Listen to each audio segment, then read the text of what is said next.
boa tarde a todos. Queria conversar hoje com vocês sobre a situação na Colômbia. Vocês sabem com certeza o que, pelo menos ouviram das revoltas sociais, distúrbios, com causa principal foi uma reforma tributária que não deu certo, que era interessante porque queria aumentar os impostos dos ricos, mas também aumentar o equivalente do ICMS para os produtos da cesta básica. Aí o país se irritou e desceu para a rua, manifestou, classe média, classes populares, todas as cidades, as províncias da Colômbia.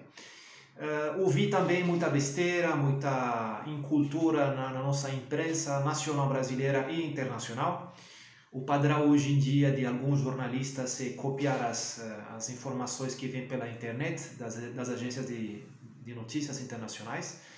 São meros copiadores, tradutores das notícias, e também tem um viés, obviamente, de esquerda. A Colômbia sendo um país dirigido, administrado pela direita, tudo que é para falar mal da Colômbia é falado. Então, estão falando que o regime é sanguinário e não sei o que, esquecendo que o presidente Duque foi eleito democraticamente, que o parlamento foi eleito democraticamente, esquecendo que as forças antidistúrbios da Colômbia, que chama ESMAD, elas não são armadas.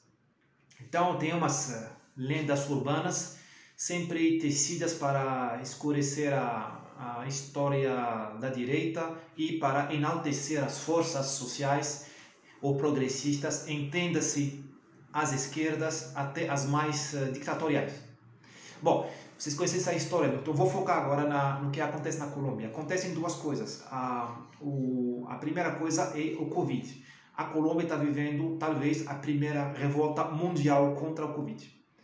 O país sofreu confinamento, sofreu todas as restrições econômicas. Um povo que vive de economia informal morre de fome no confinamento. O Bolsonaro falou isso, qualquer pessoa de bom senso sabe disso, mas a verdade e o bom senso levam para a cadeia hoje em dia. A corrupção não, mas a bom senso leva para a cadeia sim. Então o povo colombiano ficou mais pobre, mais vulnerável. A taxa de pobreza hoje em dia é de 45%.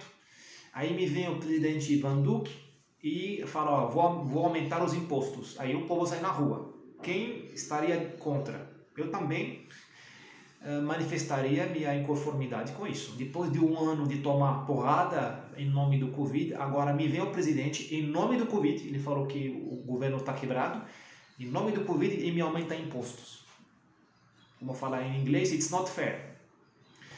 Bom, então isso explica a puxança, a força dessas manifestações e o caráter generalizado. Medellín, Cali, Bogotá, Santa Marta, Cartagena, todo mundo saiu. A polícia às vezes respondeu mal, atirando nos civis, a gente assistiu alguns vídeos. De novo, a Colômbia é um país macho, quer dizer, país que acabou de sair da guerra civil, aliás, ela continua, porque as Farc não se desmobilizaram todas, continuam fazendo, uma parte das Farc continua na guerrilha e tem outras guerrilhas, como o ELN. Então a polícia colombiana ela atira mais fácil, porque tem bombas, tem atentados, tem um monte de coisa. Enfim, não estou defendendo os abusos de autoridade, estou só dando contexto. Vocês vão estar de acordo comigo para falar que Colômbia não é Suécia, nem Noruega, nem Coreia do Sul. Colômbia é um país que conheceu 60 anos de guerra civil e que ainda não terminou.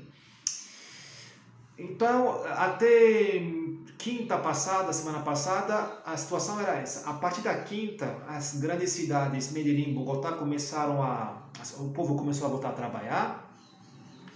E em Cali continuou a protesta com caráter armado. Você tem agora gente que vai em jipe paisana e atira nos manifestantes. Você tem grupos de indígenas, chamado Aminga, grupos de indígenas que vêm de caminhão. Quem pagou o caminhão, quem alugou, ninguém sabe, e forçam a porta de um condomínio residencial, vai roubar carros, destruir, intimidar. Temos imagens feitas por drones. Eu sugiro vocês ver a revista semana.com, uma revista colombiana que dá vídeos e dá análise. Podem ver também o site do El Espectador, podem ver também o site do eltiempo.com. Eu não sei se eles são parciais ou não, mas vídeos de destruição, claro, ele fala por si só. Então, tem uma destruição que em Cali é uma destruição muito especial, porque a cidade ela tem um caráter excepcional dentro da Colômbia. Porque Cali é uma cidade mais pobre que Medellín, no Bogotá. Está no meio de um corredor de transporte de entorpecentes. Que Cali é a porta do Pacífico. Cali seria São Paulo e Santos seria Buenaventura, que é o porto de Cali. Sei lá, 100, 120 quilômetros de montanha, de Serra do Mar. Bem típico aqui, bem similar ao que temos aqui em São Paulo com a Serra do Mar. O tráfico de drogas controla o porto de Buenaventura, de onde saem cargas marítimas, mas também submarinas. De Buenaventura até a Califórnia estadunidense são 2 dias de navegação, ou até menos, um pouco mais, e nada. Então, é estratégico. Tem vários grupos indígenas ao redor de Cali que foram contaminados ou infectados por esse narcotráfico. Tem uma dinâmica aí que eu não consigo descrever, tem que falar de verdade com quem atua na região. O que posso falar é que tem reservas indígenas ao redor de Cali, num departamento que chama Valle del Cauca, que é muito lindo, muito selvagem, muito preservado. A Colômbia não desmatou, ao contrário do Brasil, não desmataram, então é lindo. E essas reservas indígenas têm um autogoverno, autocontrole, tem um código penal especial e eles têm uma força policial deles. Então o governo não se mete muito. A droga entrou lá dentro, as máfias, porque é um refúgio longe do governo, e tem essa interação. Então, às vezes, os narcotraficantes matam indígenas, às vezes indígenas expulsam narcotraficantes, às vezes colaboram. Quando digo indígenas, não todos, grupúsculos, é sempre assim, as minorias sempre mandam. A maioria é pacífica, então ela apanha e paga imposto. Então, minorias dentro dos indígenas, as minorias armadas, violentas, costumam, então, tem essas atividades aí de colaboração, resistência ou coexistência pacífica com o narcotráfico. Essas minorias indígenas estão causando um caos em Cali para quem? A mando de quem? Para elas mesmas, para criar uma extorsão, instalar o regime delas de extorsão, os condomínios, nas empresas, nas atividades ilegais, ou a mando do narcotráfico, ou a mando do governo, que pelo menos deixaria os indígenas causar caos para mostrar aquele último recurso, porque estamos vendo que o exército não está em Cali, mas não faz muita coisa, a polícia faz o que ela pode, mas já está no limite. Não mandaram ainda, agora, até hoje, não mandaram equipe de choque ou a força de elite do governo colombiano, do exército ou da polícia.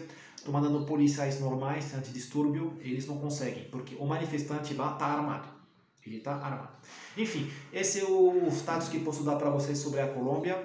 Nunca esqueçam que a Colômbia é um país sumamente importante do ponto de vista estratégico.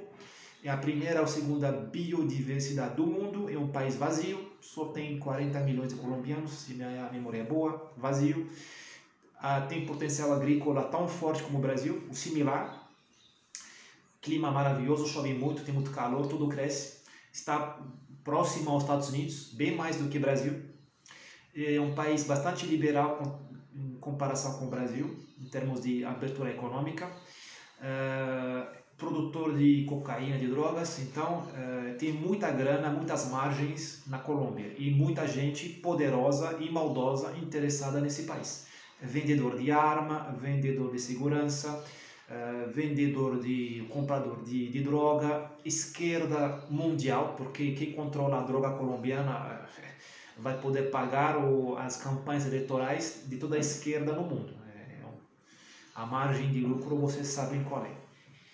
Essa conversa que temos que ter na Colômbia, sobre a Colômbia, infelizmente nossa mídia não tem ou capacidade, ou tempo, ou neutralidade para se aprofundar. Ela prefere tornar a gente em bárbaros, brutos e grotescos. Não somos nem bárbaros, nem brutos, nem grotescos. Vamos resistir pelo conhecimento. Tchau, tchau.